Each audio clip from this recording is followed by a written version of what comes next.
Hello, ladies and gentlemen, and welcome back to Strange Playgrounds, and welcome back to the H.P. Lovecraft retrospectives. And once again, I have a guest with me. The fantastically named Mr. Jonathon Butcher is with me today. You couldn't have been anything else other than a horror writer, could you, really? It has been said, yeah, it's the perfect name for it.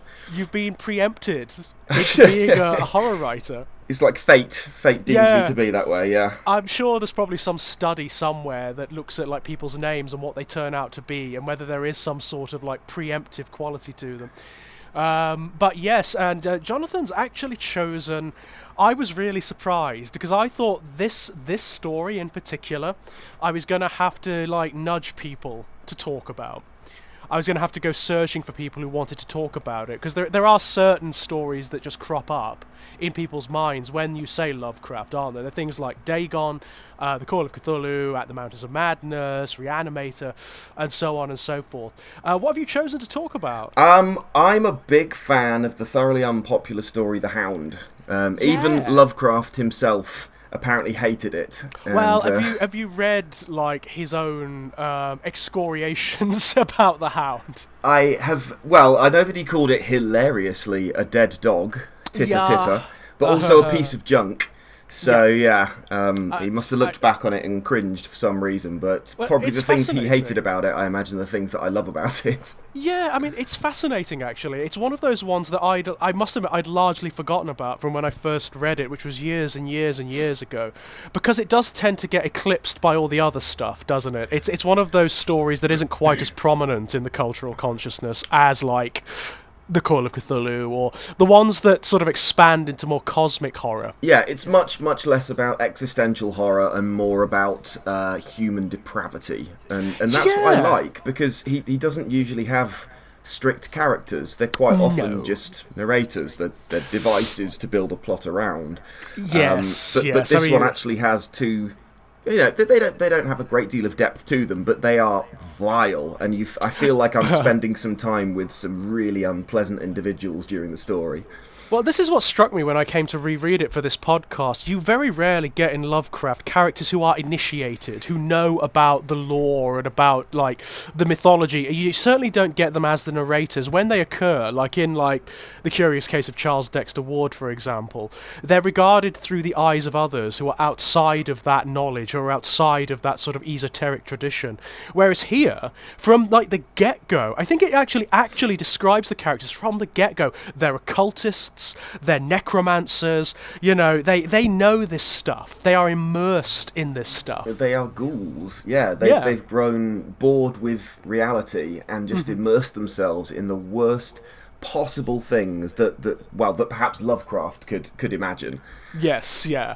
I mean, isn't there a description at one point? They have like a suite of rooms, don't they? And it describes I love that section so much. It's so. I mean, it is like one of the best descriptions in the tradition of decadent literature, isn't it? You know, which is all about this sort of frippery. You know, it's all about ornament. It's all about describing like the lascivious details of architecture and whatnot. And in this room, they've got arcane artifacts and forbidden tomes and like copies of the Necronomicon, and they've got like actual taxidermied humans, like mummies. Yeah, I mean, for Lovecraft, it is quite a hardcore sort of story. I mean, you've got layers and shelves and shelves of children's severed heads, like newly born babies' severed heads. Yeah, he doesn't tend to go for this stuff. It's one of the areas that really kind of surprised me, because it's almost like it's written by a different writer.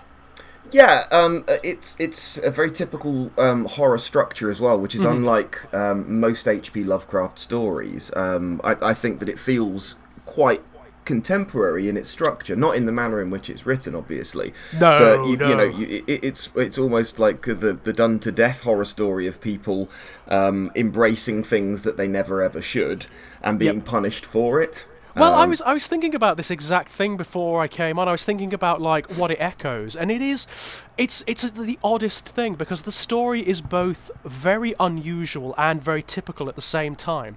It's very unusual for a Lovecraft story, but very typical for a horror story, in the sense that it echoes like M.R. James' the Whistle and I'll Come to You. You were talking about that, yes, with Lex Jones, yeah. But it so does, doesn't it? You've got that exact structure here, where you have like the character who finds something in a tomb, takes it, and then is haunted by some wraith, by some creature, until he's forced to return it. It's the exact same structure, and I imagine if you went out there, like if you went onto Amazon, if you went into a bookstore, and you just selected a random horror anthology of short stories or collection of short stories, and you flipped through, you would find probably more than one story that conformed to this very, very structure. Almost certainly, yeah. And that's probably why a lot of people aren't so keen on the Hound, including Lovecraft himself, because he never really expanded on the mythos. Although, interestingly, I believe it's the first time the Necronomicon was ever mentioned in any of his stories. Again, it's weird in that regard, isn't it? Because it forgoes all of the cosmic horror that Lovecraft usually goes for, the kind of existential horror, and it goes right for the personal. This is about like a direct threat to the self, yeah? Yeah. But at the same time, it refers to the wider mythology. So you get references to the Necronomicon. There's a reference to Leng, I believe. There is, at one point. The corpse-eating cult of Leng. Yeah, that's it, the corpse-eating cult of Leng, which of course turns up again in quite a few of Lovecraft's short stories. The city of Leng is actually kind of key to the whole mythology at certain points. So it's an oddity. I imagine that even quite a few people out there who kind of like Lovecraft probably may not have read this story. Yeah, it's not one that I hear mentioned very often. As you say, it's all about the mythos, or maybe the ones that have been made into films like Reanimator and From Beyond and ones like that. But no, I remember, I think it was probably the first time that I ever had that real thrill at the climax of one of Lovecraft's stories. The final revelation at the end of it. It's when he really uses mastery of language, and it's all hyperbole, and it's all completely over the top. Well, but the whole story is, isn't it? Like course. He just goes for the gusto with this one. It's odd because the story is actually really short for a Lovecraft story. You know, a lot of Lovecraft's, even his shorter tales, are actually bloody enormous. That's true. But this one it's kind of pithy, it's kind of short, and yet at the same time, the prose is really flowery, it's really over-descriptive. The prose is over-descriptive, but I would say that it's one of his most restrained stories. I think that he keeps the structure very, very tight, and as much as I love his cosmic horror elements, there aren't that frequent occasions when I sit down and just think I want to immerse myself in the mountains of madness or something like that. No, I mean, they're exercises, aren't they? Yes. They're exercises. They're kind of technical exercises in a way. I always find when I come to sit down, I mean, At the Mountains of Madness is my favourite of his stories, but it is an exercise. Like, you need to be kind of prepared to read it. He does tend to go on a bit. Well, I remember when I first came to Lovecraft, and this was like, I was 21, I believe, and I'd actually come across his work before, but never sat down and actually read a story written by him. And I didn't like it when I first read it. I didn't like At the Mountains of Madness at all. I remember, like, smirking at some of the prose, you know? Oh, sir. I mean, I still do now. As much as I love it, it's hard not to when he goes off on his most colourful and flowery descriptions, when everything is the most ghastly, unholy stench that any human has ever smelled. Yes, yeah. And like when you've got subclauses within subclauses within subclauses within subclauses, and then you forget what he was originally trying to say. Absolutely. So you've got to go back a few pages, and it's like, well, what's he getting at here? I'm not entirely sure. But this one doesn't do that. No, it doesn't. It still at times feels almost verging on parody with how ghastly and grim everything actually is. I mean, we've mentioned some of the themes that it covers, but you know, the grave robbing. It's necrophilia in its truest sense, in that I don't mean having sex with bodies, which they may well have done, because I don't think that Lovecraft would ever mention it. He wouldn't have mentioned it, but no. You get the impression from these characters that would not be beneath them. Absolutely, but it's this real adoration of death. Yeah. And the most truly morbid. And even when they start to be haunted by this creature, They almost romanticize the fact that their doom is approaching. There's this real relish to just everything awful that's happening. Oh, they are truly decadent characters, aren't they? They're truly decadent in the sense that they've got this sort of world weariness about them. They've seen it all, they've done it all. They're a bit like Frank Cotton from Hellraiser. Yeah, true. You know, where it's sort of like, oh, I'm so bored of everything. When I imagine them, I imagine these quite young men who are like quite affluent and have just had everything given to them in their lives, and they're just sort of sprawling on rather decadent sofas and whatnot, and a little bit foppish, that kind of... A little bit foppish, yeah, and nothing stirs them, nothing can sort of get them anymore, which is why they've turned to something so strange, so morbid.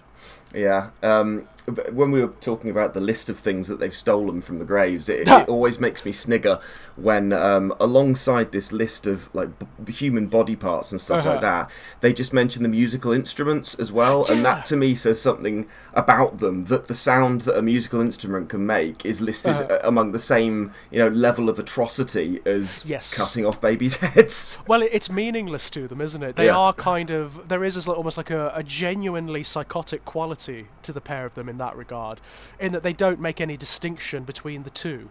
For them, I imagine a piece of music or an instrument that's beautifully crafted would be of the same level of appreciation as a particularly graphic piece of mutilation or whatever.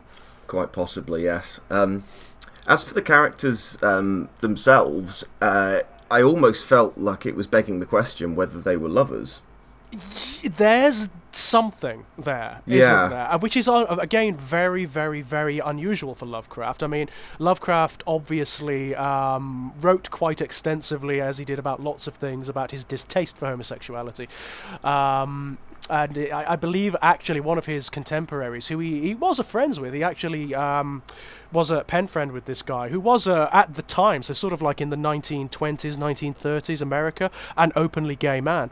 And Lovecraft wrote a very long screed, very politely trying to dissuade him from being homosexual. It's, I mean, and I've read it, and I'm a gay man, you identify as a gay man, and I've read it, and it's the funniest thing. It doesn't come across as, I mean, it is offensive, but it's not like, it's amusing in its peculiar way. It's more amusing than anything, because he's so buttoned down. He is so prim and proper, isn't he? Oh my God, you kind of like, I was reading it and I'm like, what I would like to say to the man is, you need to get laid.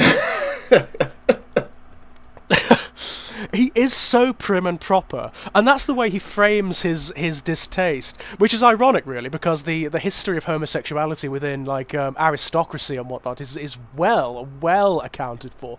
But yes, these two characters, it is never stated, obviously. No, and they have separate chambers, of course. Yes, but, but he doesn't really list a great deal about the sexual proclivities of even these most extreme characters, but I get the sense that that's... He's uniquely sexless, isn't he? In yeah, his absolutely. He's uniquely sexless. The only time the notion of sex even crops up, even the insinuation of sex, is when it comes to like legacy or to genealogy or something like that, or breeding like, with disgusting amphibious amorphous things. Yes, which happens quite a lot, actually. Yeah. I mean, insofar as Lovecraft had it's not a fetish or anything like that. It's not like a peccadillo or anything. It's part of his horror, isn't it? It's part of the body horror. He seems to have this thing about people interbreeding with elder things, or being impregnated by things from beyond the stars, or creatures that are subhuman. As in the people of Innsmouth, for example. Well, with someone who is so conservative and, how did you call it, buttoned down? That doesn't really surprise me, that his only references to sex are just, buried amongst the most awful things that he describes in his writing. Well, I think it says something about the man, to be honest. I think it maybe unconsciously, it's really a case of the work being wiser than the man, in the sense that it's expressing his own neuroses, whether he knew it or not. It's kind of expressing his own neuroses when it comes to things like sex and interpersonal relations and so on and so forth. He did that a lot. I mean, a lot of his work does express his fear of the other. Wasn't he terrified of... I mean, absolutely, in a broader sense, yes, certainly. When you talk about the different cultures that he describes and demonizes, but wasn't he also just terrified of sea creatures?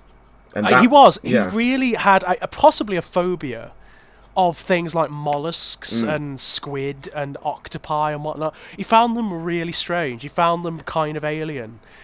Which they are, they're such bizarre-looking creatures for the most part, and you would struggle to find a Lovecraft creature that doesn't have some semblance of like a sea creature in it somewhere. Apart from this very story, which we're discussing, apart from this one, because the monster here, and there is a monster, it's not just like, it's not something ineffable. That's another weird thing about this story, that the creature is far from ineffable. In fact, he describes it in kind of lurid detail. Yeah, and it's less that kind of physiological description, which he sometimes does with his elder things. He just talks about a skeletal hound creature with bat-like wings. Yeah, it's like a wraith, isn't it? Or like a demon of some description. Yeah. It's far more traditional. Definitely. The whole story is fairly traditional, but I don't know enough about the history of horror writing to know whether it was traditional at the time. Ah, yes. Now that's the point. I'm not entirely sure whether it was or not. The structure is definitely very traditional at the time, and I imagine he may have been criticised himself for that, because of course the guy was really learned and really well versed in literature and various different traditions. So he would have known that this structure recurs throughout, like Gothicism, for example. Sure. That it's throughout. I mean, you'll find a couple of stories by Edgar Allan Poe that are very like it. Lots of stories in M.R. James that are very like it. A couple of stories in Dennis Wheatley, very, very like it. I'm sure there's probably something that even Bram Stoker himself wrote, which is probably very, very like this. It does feel quite Poe-like in particular to me. Yes. Some of the elements, like when they're digging up I can't remember what he calls it now. The oblong. I don't know. It was quite Poe-like description anyway. Well, even like the architecture, when he describes like the interiors of rooms, and even the Holland cemetery where they actually find the corpse with the artifact on it. It's so Poe-like in terms of its atmosphere and the ethos that he describes. Yeah, it's so like Poe. He the way that he writes in this story, I've heard it argued. Well, I read recently in the build-up to this podcast that it was supposedly a parody of his own style, but that's interesting. Yeah, I'm not sure I agree, because Maybe even his best works seem somehow to have a lack of authorial self-awareness at times. But it's an interesting viewpoint. You could say that about, like, you could technically say that about almost every story he ever wrote, couldn't you, Certainly some of, like, the bigger, more florid ones. I mean, At the Mountains of Madness, again, is a prime example. I mean, it definitely isn't a parody. He was going for the gusto with that one. He was so earnest. But I can see why people would interpret this one like that, though, because it is so remarkably removed from everything else he ever wrote. Apart from the references to the Necronomicon and things like that, as you say. Which is just standard, yeah. It's this, and it's fun as well. Yeah, that it is, one actually. thing that surprised me when I came back to it. I was asking myself, why was this the first one that popped into my head when I knew that George was going to be talking about people's favourite H.P. Lovecraft stories. And it's for him, the pace sort of gallops along. And it is only a very short story, and it doesn't cover a huge amount of time, but it sort of races by, and it uses repeated phrases, like the way that he describes the trees that droop morosely over the grave. I think that's like a repeated theme throughout the story. Yeah, so it's that fun side of it that I particularly like. And that is really weird for Lovecraft too. Absolutely. One thing that people very rarely say about Lovecraft stories is that they have pace. Yeah, definitely. Or that they're fun, in fact. Or that they're fun, because they're not. They just aren't. It's like you were saying earlier. You don't really come to Lovecraft thinking, right, this is going to be like a fun read, This is going to be something I can read at an airport or something, and it's just going to gallop along. By the end of the flight, I'll have read half of the book or whatever. You're just not going to do that. No, you have to it feels like you're exploring ideas and sort of sometimes holding up a mirror to the human race and exploring those really dark, foul, existential themes. There are almost times when it verges on, like, not quite philosophical tracts, but It's definitely there, isn't it? Definitely there. I yeah. know exactly what you mean. He is the thing that I admire most about Lovecraft. When you get, I mean, he is an acquired taste. I think he is an acquired taste, and you kind of need to get past a lot of things in order to start appreciating what he was about. I think a lot of people come to his work and they just can't read it. You know, they find, because it is, to a sort of postmodern eye, it's really difficult to take. Some of it is almost impenetrable, some of his descriptions, either he's describing something to such an extent that, like you say, you almost forget the point that he was making, yes. Or it's so over the top at times. Yeah. And I'm not having a go at Lovecraft, because I do love his writing, but it is so over the top that I cannot help but smirk. Yeah, totally. Absolutely. I mean, there are elements of Lovecraft's writing that are risible. There just are. I mean, even writers who have been massively influenced by him have written parodies of him. People like Neil Gaiman, for example. I mean, he wrote a great story called Shoggoth's Old Peculiar. And it's the stupidest, funniest thing, but it's kind of a loving parody. It's two guys who live in Innsmouth, and they are sat at a pub in Innsmouth drinking pints of Shoggoth's Old Peculiar. And the story makes out that the Innsmouth is an actually existing place and that Lovecraft was inspired to write about it. Brilliant. And all they're doing is discussing what he got wrong. It's so stupid and so funny, and it works. You know, it is this loving parody. And yet, when you read interviews with Neil Gaiman, he was so influenced by Lovecraft, it's unreal. Yeah, you can feel it. I think that most people who write about anything unearthly today have at some point been influenced, whether knowingly or not, by Lovecraft's legacy. Well, it's an odd thing. I was talking to Lex about this. Like, the genetic legacy of Lovecraft it's actually insane. He has touched so much. It's like looking back at something earlier, like, say, Frankenstein, for example. Mary Shelley's Frankenstein. You actually can't read a piece of literature, certainly not a piece of genre literature, without feeling the influence or the resonance of Frankenstein. And the same is true of Lovecraft. Definitely. I mean, while I was growing up, I think one of the first times that I really experienced that thrill of an 80s schlocky horror was essentially a Lovecraft story, and it was The Thing. Well, the Thing absolutely blew me away, and it's got everything that Lovecraft ever talked about. The irrelevance of humanity, like apocalyptic themes, and obviously the foul tentacles and the monstrous body horror. Well, very cleverly, what The Thing does, it kind of captures what Lovecraft is going for in his prose by the way it frames the monster, because it is ineffable. It's almost imperceptible because it changes all the time. You know, its anatomy is so different from shot to shot. So you actually got there exactly what Lovecraft was going for. I mean, I think one of the reasons he goes for these really florid, over-descriptive qualities, certainly with regards to his monsters and his elder things, is because he is trying to push the envelope with you. What he's trying to do is make it so you actually can't clearly imagine what these creatures are. Yeah, it was like you were talking about with your discussion with Lex about the colour out of space, and the colour itself. He's trying to describe the indescribable, isn't he? The indescribable, and he reaches for that so often. He doesn't always get there. He reaches a bit too far, and I find happens with him is he butts up against the constraints of language, which is strange for a man with such a large vocabulary. But yeah, when you're trying to describe things, you know, that preceded man, that came from beyond the stars, you don't want him to say it had a big green head and it had nice dangly fingers. It was just a human with funny skin and like a slightly elongated snout or something, or with scales or whatever. Yeah. That's not really what he does. He's not interested in that.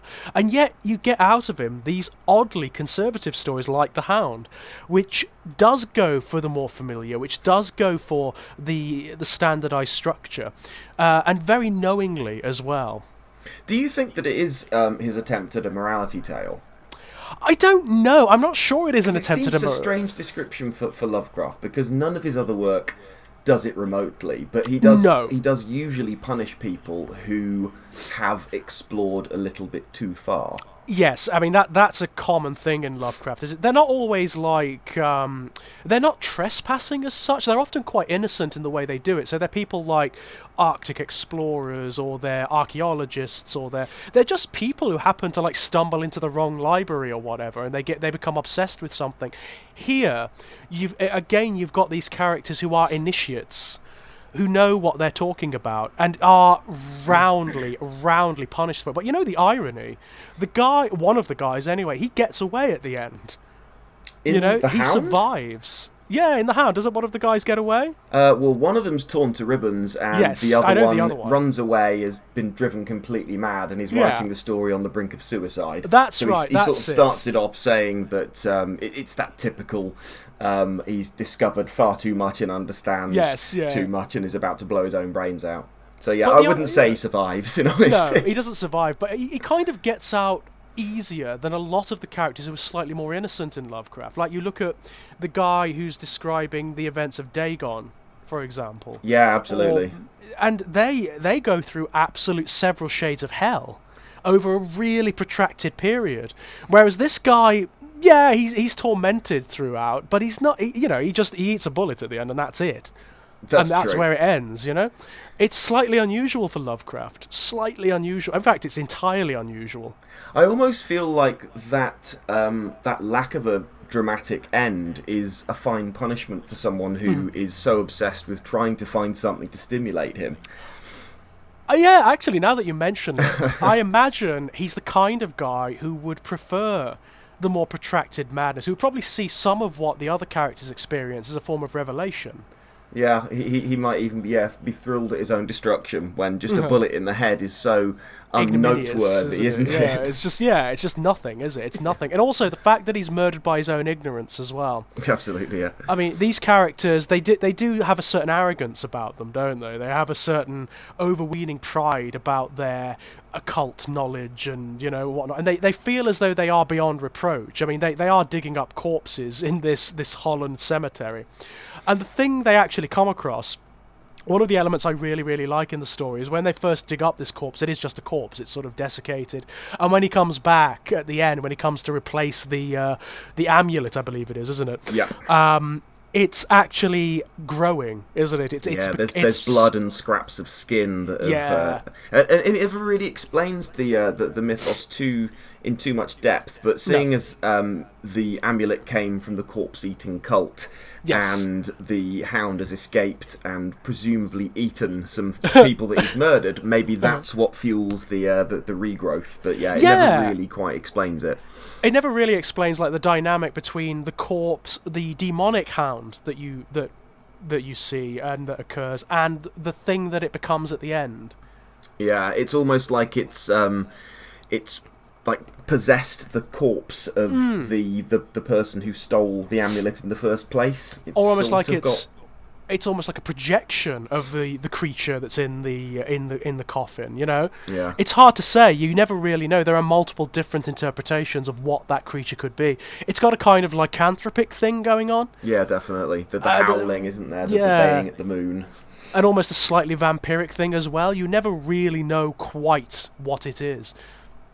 No, I mean, that's part of the joy of it, isn't it? Yeah. And when did you come across this story for the first time? It was just I think it might have been the first collection of Lovecraft stories that I read. I was probably in my early 20s, I imagine, and I attempted to read In the Mountains of Madness. Prepared for this, tentacle-filled horror show, and I couldn't finish it at the time. No. It like you say, you've got to be prepared for that sort of writing. Yeah. But then the next collection that I got had more of an emphasis on the shorter stories, so I read Dagon and loved it. Absolutely. I was saying about the final sections of his writing that really punch you in the gut sometimes. Yeah. Dagon is a fantastic example of that. Oh, about, with the guy going mad in his cell, yeah? Yeah, as he's describing the fate of mankind, something like war-exhausted mankind is going to be dragged down into the depths. And I was like, wow, yeah. Yeah. So the Hound was another one that attracted my attention in that first compendium of stories that I read, and it stuck with me, and it's probably the one... Possibly because it is such a quick read that I've read the most. Yeah, I mean, it's readable, isn't it? I mean, actually, as for those out there who might be a little bit intimidated by Lovecraft, who feel they might not enjoy his work, this is actually a really good entry point. Yeah, I would say so. Certainly, it's surprisingly accessible when you compare it to some of his more heavier going stories. Well, the lengthy stuff. I think I like you. I made that mistake of going for the big stuff early on, at the Mountains of Madness and whatnot, and it is just so clunky and so big and so leaden, and it has all of these. You know what I kept getting me about at the Mountains of Madness? It was those recurring phrases. So everything is eldritch. Right. Everything is eldritch. Now, at the time of Lovecraft's writing, no one had used the term eldritch for about a century. It's a wonderful word, but yeah. It's great, but it's like, you use it once, It's become synonymous with his monsters, though, isn't it? In eldritch horror. That's the way that it's phrased in so many different, tabletop gaming and... I imagine that when people hear that word, the first thing they think of is H.P. Lovecraft. It certainly is for me, yeah. The first thing. Because he is one of the only writers, and also those that derive their work from Lovecraft, of course, because there are loads of writers who write within the mythos, loads of them. They're the only people who use the term eldritch. I actually would like to read, you said, there's Brian Lumley and a number of other people who write about it, but Edward Lee, I'm not a big fan of extreme horror literature, but because this story is about such depraved individuals, but written by such a tight-lipped kind of conservative chap, I would like to read a no-holds-barred hardcore horror version of The Hound. One where there is stuff like, the complexities of humanity. So there is stuff like sex and interpersonal relationships, and also just the full-on nastiness of it. Definitely, yeah. And there is the man has spawned a fair few hearty traditions in that regard, because there are now entire anthologies of Lovecraft erotica, which is bizarre. Is there? Yeah. It's actually a fairly florid sort of subsection. What, hentai-style tentacle horror? I haven't read it myself, so I'm not sure. All right. But I have no problem with it. I would read it definitely. But it's I'd imagine that's what it is, and I'd imagine it basically the stuff that Lovecraft implies it makes overt. That would be my guess. So if it was set in Innsmouth, it would be people basically having sex with weird fish people and stuff like that, Now you're making me think, why haven't I read this stuff myself? Yeah. And it's even, the weirdest one I've come across, or slightly the oddest one, is when you've got Lovecraft spliced with other things. So Lovecraft and Sherlock Holmes. Interesting. Really common. There's entire anthologies out there of Lovecraft and Sherlock Holmes stories, and you know what? It works. Whoever put those two ideas together? The ultimate rationalist, Right, yeah. The stories that are so down to earth, they are about logic, they're about science and whatnot, next to the ultimate supernatural occultism and whatnot. Yeah, it's weird, but it works. It does actually work. Listening to you talking about Lovecraft in the other show made me wonder, have you ever written any Lovecraftian stories yourself? You know what? I kind of have, but not in the sense that they are consciously Lovecraft. It's like what we were saying before. I don't think you can get away from his genetic legacy. Yeah.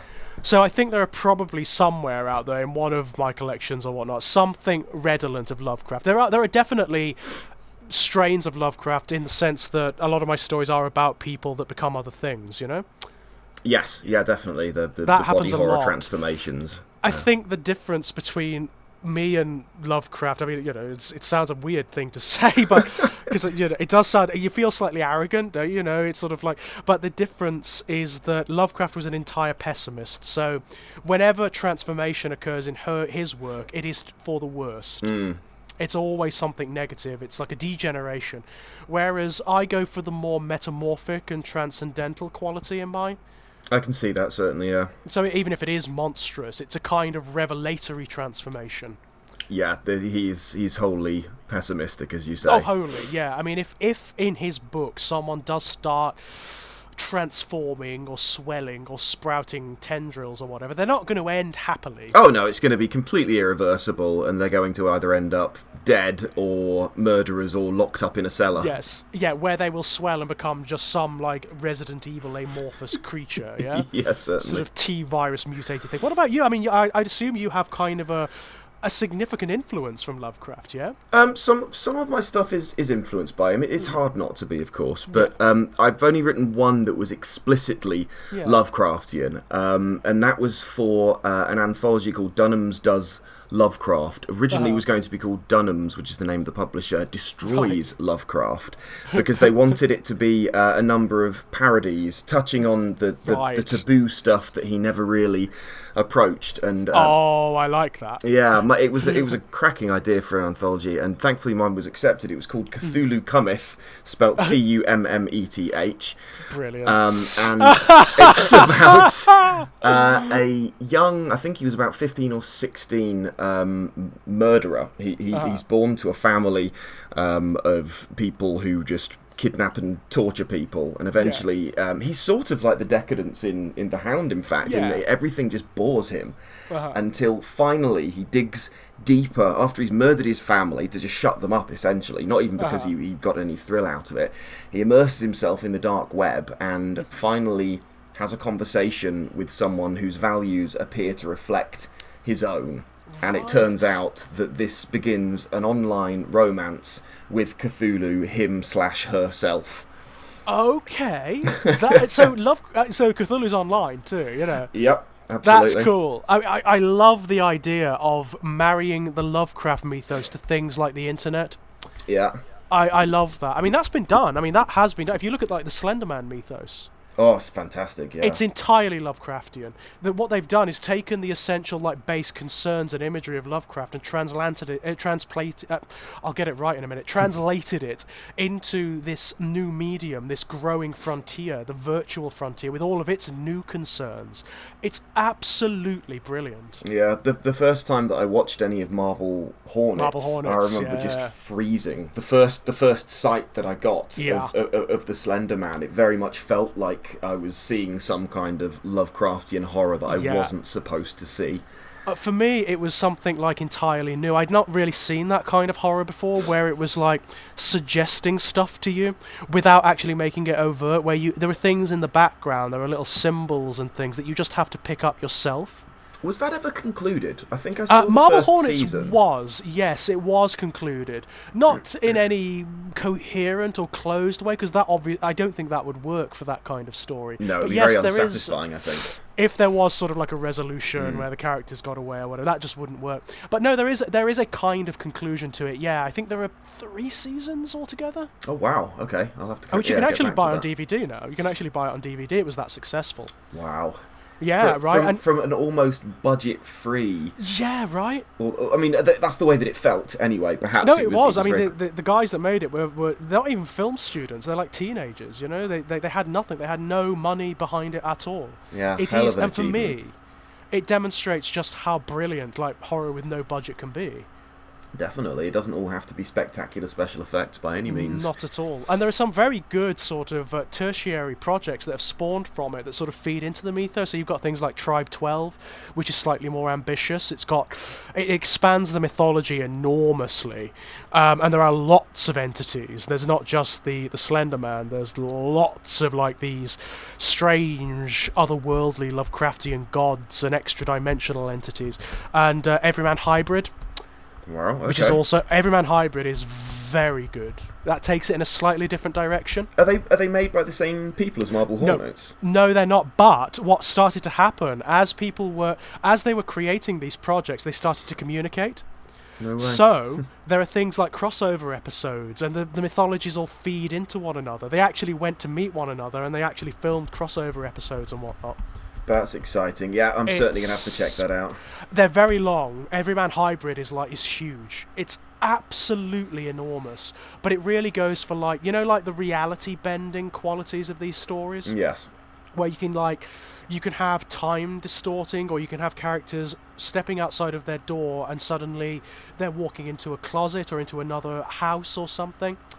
They sound more ambitious, in fact, in some ways than the Marble Hornets, yeah. Yeah, Marble Hornets is kind of like the first step, it seems to me. And then these guys have just gone insane. They've just taken like the base elements of Marble Hornets and gone wild with them. And they're very good. I mean, there's a lot of bad Slenderman stuff out there too. There's a lot of bad Slenderman stuff. But those two actually are not bad at all. It's nice to think that Lovecraft is still extending his insidious influence over, so many different formats, like you say, now on the internet as well. Well, it's so bizarre. There are even now Lovecraft sort of science fiction transhumanist stories where you've got technologically and cybernetically augmented Lovecraftian creatures. You know, you've got these like Lovecraft. Exactly. You actually have like cyberpunk and steampunk Lovecraft. So you've got like these secret organizations or governmental institutions that are performing the rites to summon things like Shoggoths or elder things, and then augmenting them or attempting to control them with cybernetics and whatnot. It's kind of cool. It sounds like you're going to have to send me a list of these things to explore, to be honest. This is all unfamiliar for me. Like, the only contemporary Lovecraft influenced artist that I like is Junji Ito. I don't know if you've ever read any of his mangas like Uzumaki or Tomie. I don't think I have. I know the name. I definitely know the name. I may have seen sort of like the imagery. The imagery is just horrifying. And there is no other way to describe his otherworldly creatures apart from Lovecraftian. Lovecraftian, yeah. Well, it's funny you should mention that. The fact that he's got an influence as far afield as Japan now. It's wonderful, yeah. It's great, isn't it? I mean, have you ever seen the From Software video games, Dark Souls, Bloodborne, all that kind of thing? I've seen them, and I've sort of steered clear because I think I would either get obsessed or it would drive me so insane that I would smash my PlayStation. It's one or the other. Yeah. It's definitely one or the other. But the Lovecraft influence in there, particularly in Bloodborne, is insane. I've been told that the creatures are just spectacular in those games. They are some of the most beautifully grotesque, weird, entirely Lovecraftian. Even the mythology is Lovecraftian. Even the mythology.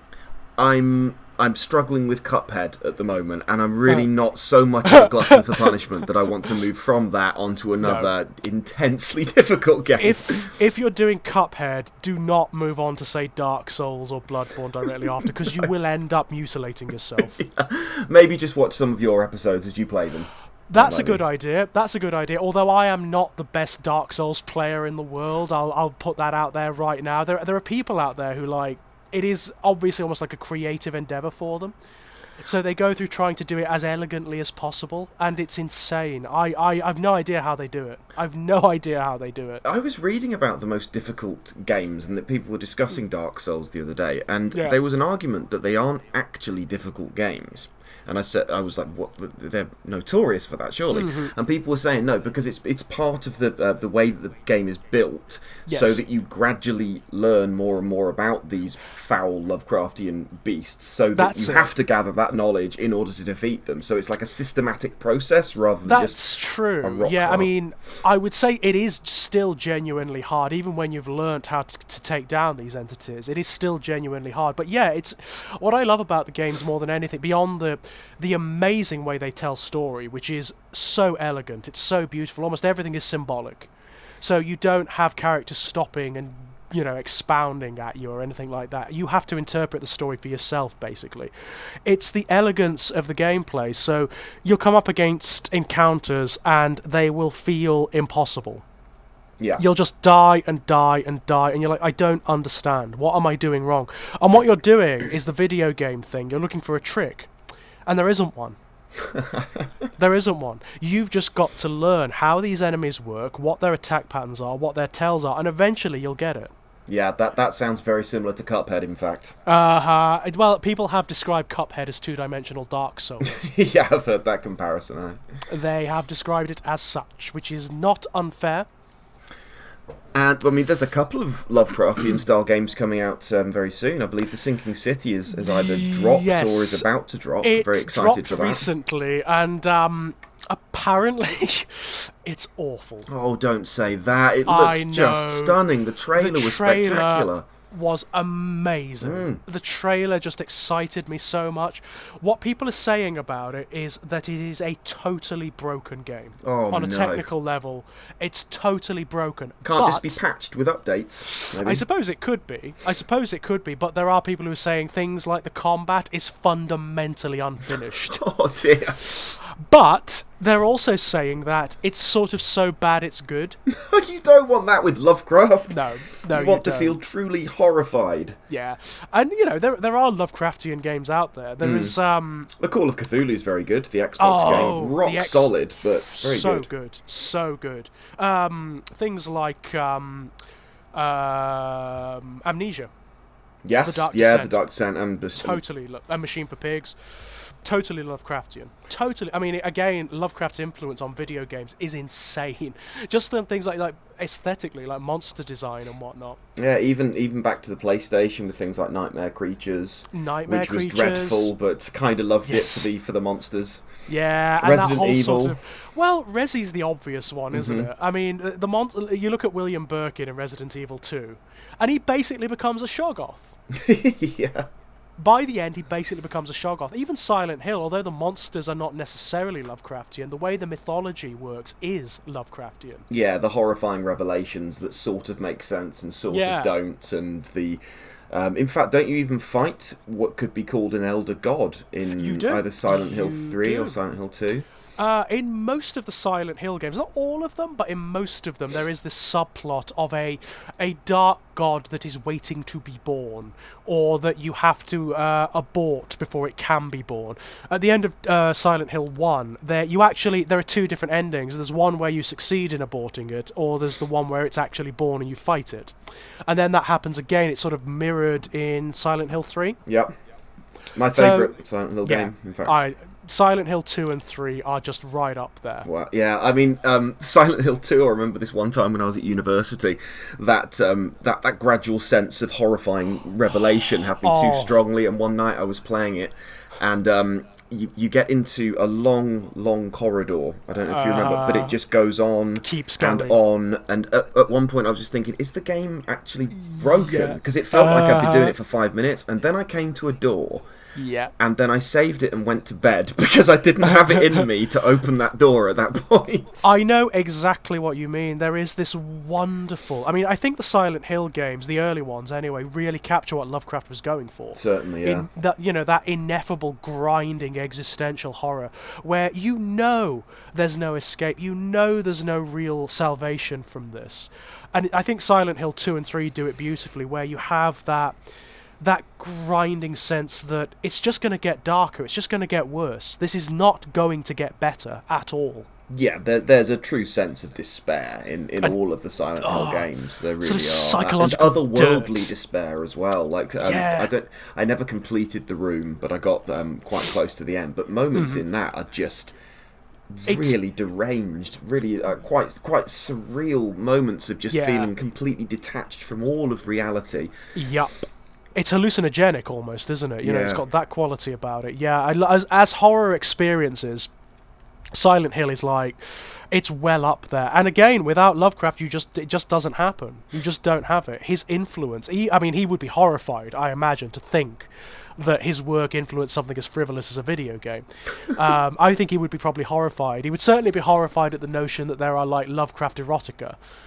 Yeah, definitely. He would find that appalling. I love that idea, though. I love the fact, because as much as I love some of his work, I don't think I would have loved anything about the man himself. Oh my God, so the idea no. that his stuff has been inverted and perverted and turned into something that he would never have liked, I think that's wonderful. It's strange, isn't it? I mean, the man, I know for a fact the man would hate me on every level. Like, on every level. I would be someone that would have to be exterminated in his world, you know? Yet, the more I read about the guy, I can't hate him.